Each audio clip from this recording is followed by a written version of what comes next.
신명기 18장 15절에 보면 모세가 이스라엘 백성에게 이런 말을 하죠. 너희 하나님 여호와께서 나와 같은 선지자를 한 사람 세우겠다는 거예요.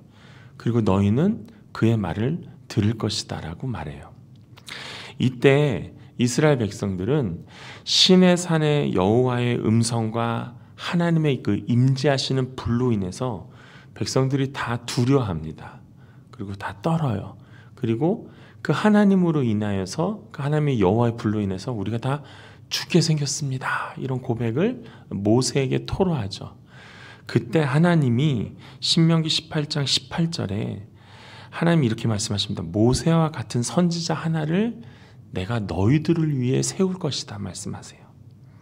그리고 내 말을 너희들 입에 두겠다 그러시죠. 그래서 너희는 그가 말한 모든 명령을 지킬 것이다 라는 것을 신명기 18장 18절을 통해서 이스라엘 백성들에게 가르쳐 주세요. 자, 죽을 것 같다라고 하는, 우리가 여호와로 인하여서 죽을 것 같다라고 그렇게 아우성치는 백성들을 위해서 선지자 한 사람을 하나님이 세우겠다고 말씀하셨거든요. 그러니까 결국 그 선지자를 세우는 이유는 뭐예요? 죽어가겠다. 근데 우리가 하나님 앞에서 죽겠다라고 고백하는 이스라엘 백성을 위해서 세우시겠다는 거죠. 결국은 내가 이스라엘 백성을 위해서, 그리고 죽어가는 너희들을 위해서, 그 이 땅의 모든 사는 인류를 위해서 중보자를 세우시겠다는 거죠. 그리고 그 입에 내 말을 두었다라는 것은 직역하면 그의 입 안에 하나의 말씀을 두었다. 즉 그가 말하는 모든 말이 나의 말이다라는 것이죠. 그러면 죽어가는 백성들을 중보하고 그 말하는 모든 말이 하나님의 말처럼 선포되는 이가 누굽니까? 바로 예수 그리스도인 거죠. 그래서 오늘 37절에는 이 예수 그리스도에 대해서 모세가 얘기하고 있는 거예요. 인용해서 이스라엘 자손에 대해 하나님이 너희 형제 가운데 나 같은 선지자 한 명을 세울 것이다 라는 것을 미리 누가 말했다라는 거예요? 모세가 말했다라는 거예요. 그리고 그 모세가 하나님으로부터 시내산에서 율법을 받죠. 우리가 아는 이게 10계명을 돌판으로 받죠. 그때 그 말씀을 전해준 천사가 있는데 그 천사가 누구라는 거예요? 그 천사가 예수 그리스도라는 말을 38절에서 가르쳐주고 있는 거예요. 근데 스데반이 이 모세가 받은 이 율법을 율법이라 말하지 않고 뭐라고 38절에 말하냐면 살아있는 말씀을 그리스도가 전해주셨다 그러거든요. 왜 율법이라 말하지 않고 38절에 살아있는 말씀이라 말했을까요?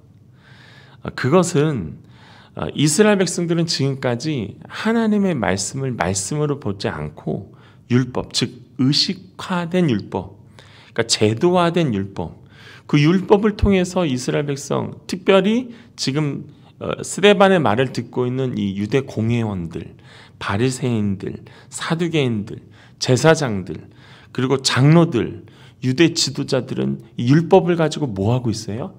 자신의 기득권을 누리고 있는 거죠. 그래서 그 율법을 하나님께 전하고 그 율법을 완성시킨 주님을 어떻게 했어요? 그 기득권을 유지하려고 죽였던 거죠. 그러니까 하나님의 말씀은 살아있는 말씀인데 지금 유대 공회원들, 유대 지도자들은 그 하나님의 말씀을 어떻게 하고 있어요? 죽이고 있는 거죠. 스데반을 지금 율법을 거슬렸다라고 하는 제목을 뒤집어 써갖고 지금 공회에 끌고 온 거거든요. 근데 진짜 율법을 어기는 자는 누구란 얘기예요? 스데반은 바로 당신들이 율법을 어겼다라는 거죠. 살아있는 하나님의 말씀은 살리는 역사가 있습니다. 그러니까 이걸 그렇게 분별하는 게 어렵지 않습니다. 영혼이 살아나는가, 영혼이 죽는가 보면 알 수 있는 거예요. 자, 그러면서 하나님의 종이었던 모세 말을 듣지 않고 거절하는 모습의 대표적인 모습을 39절에서 이렇게 표현하죠. 우리 조상들이 모세에게 복종하고자 아니하여 거절하며 그 마음이 어디를 향했다 그래요? 애굽을 향했다라고 말합니다. 여기 다시 한번 거절하다라는 얘기인데, 거절하다는 뜻은 듣지 않는다는 뜻이죠. 민수기 14장 22절에 보면 하나님 이런 말씀을 하세요. 내 영광과 애굽과 광야에서 행하셨던 그 내 이적을 보고도 너희들은 10번이나 나를 시험하고 내 목소리를 청종하지 않았다라고 모세를 통해서 하나님이 말씀해 주세요. 구원을 받았던 이스라엘 백성들은 이렇게 하나님의 행하신 것들을 그렇게 많이 보았음에도 불구하고 거절하고 듣지 않았던 모습을 하나님이 책망하시는 거죠. 기억하십니까? 광야에서 농사를 지을 수 없었기에 하나님은 만나를 내려주셨죠. 그런데 이스라엘 백성들은 그 만나에 만족하지 못합니다. 그래서 고기를 달라고 또 원망하죠.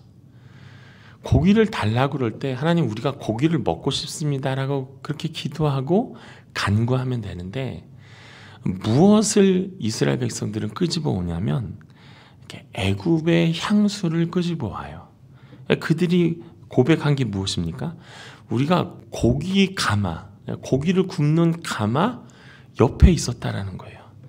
그리고 우리는 떡을 배불리 먹었던 시절이 있었다라는 거죠.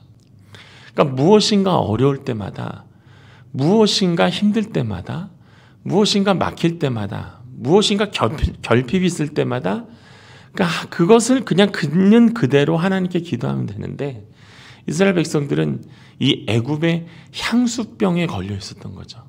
그래서 걸핏하면 애굽을 끄집어내요.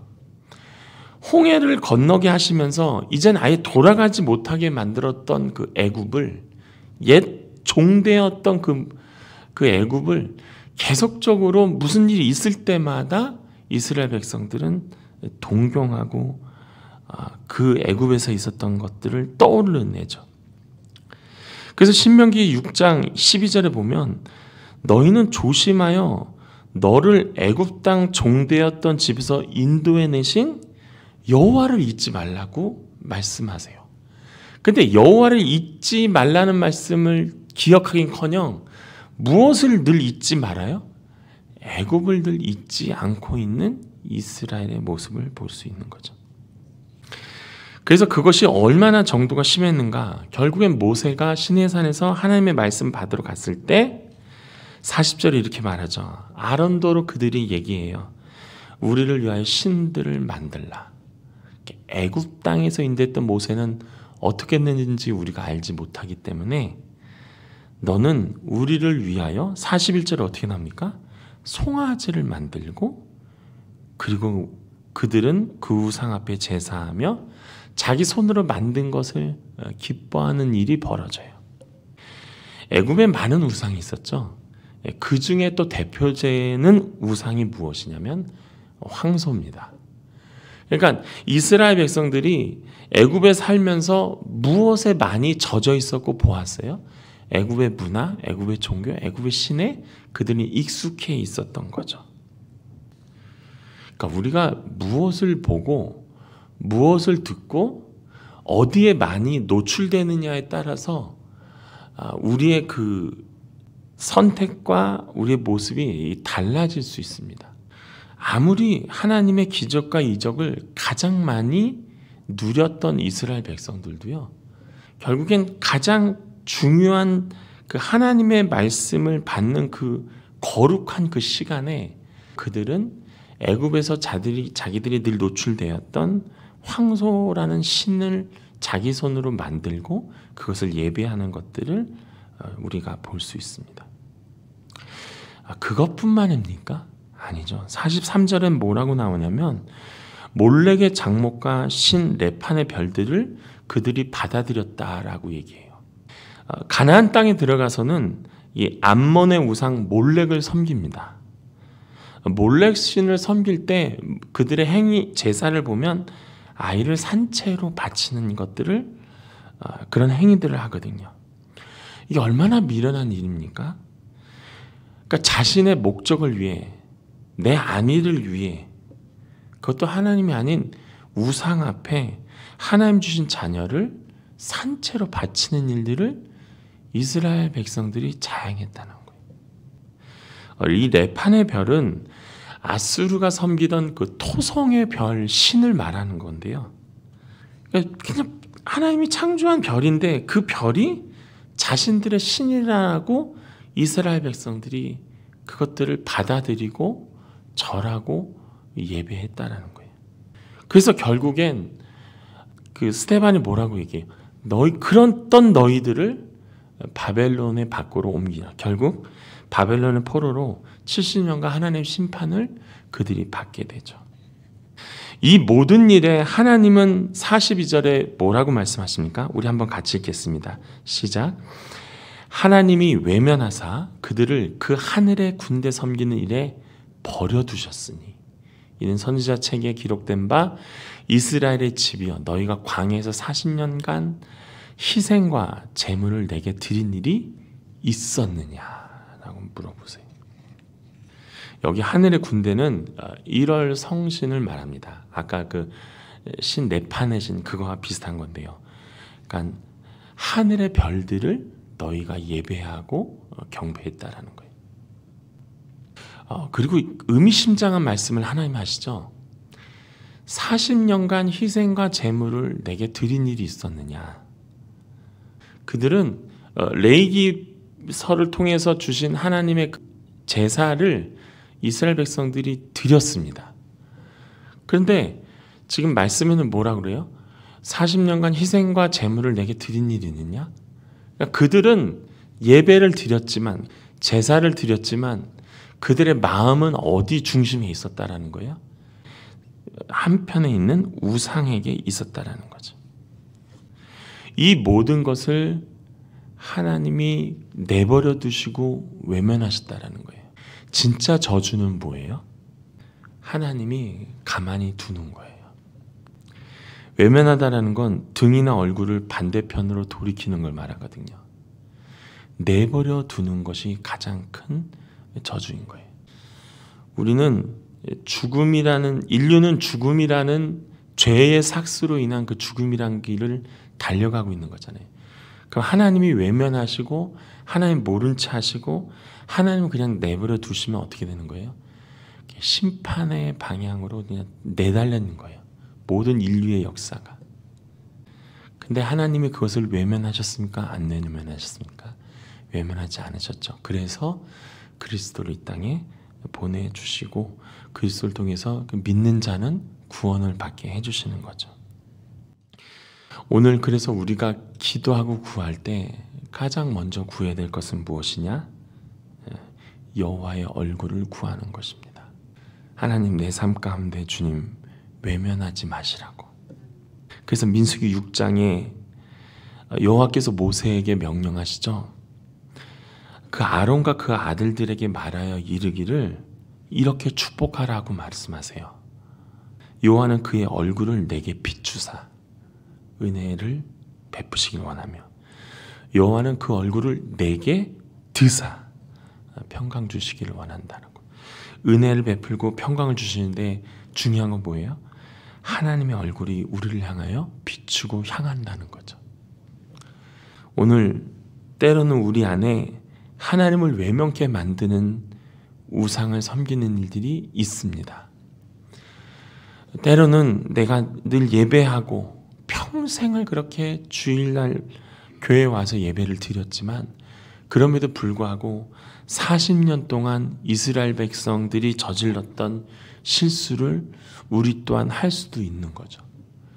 그래서 뭐라고 우리가 기도합니까? 그럼에도 하나님 우리를 외면하지 말아 주시옵소서. 하나님 우리를 그냥 내버려 두시지 말아 주시옵소서. 우리를 그냥 버려두지 말아 주시옵소서. 이 아침에 하나님 앞에 하나님의 얼굴을 구할 때 우리에게 오늘도 찾아와 주시고 우리 예배를 받아주시고 우리의 찬양을 들으시는 그 하나님의 얼굴을 내게 돌이켜 주시옵소서.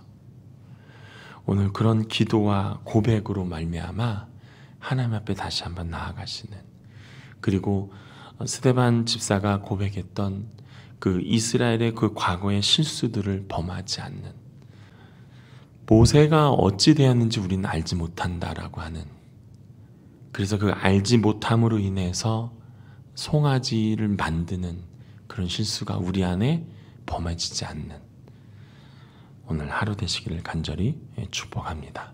기도하겠습니다.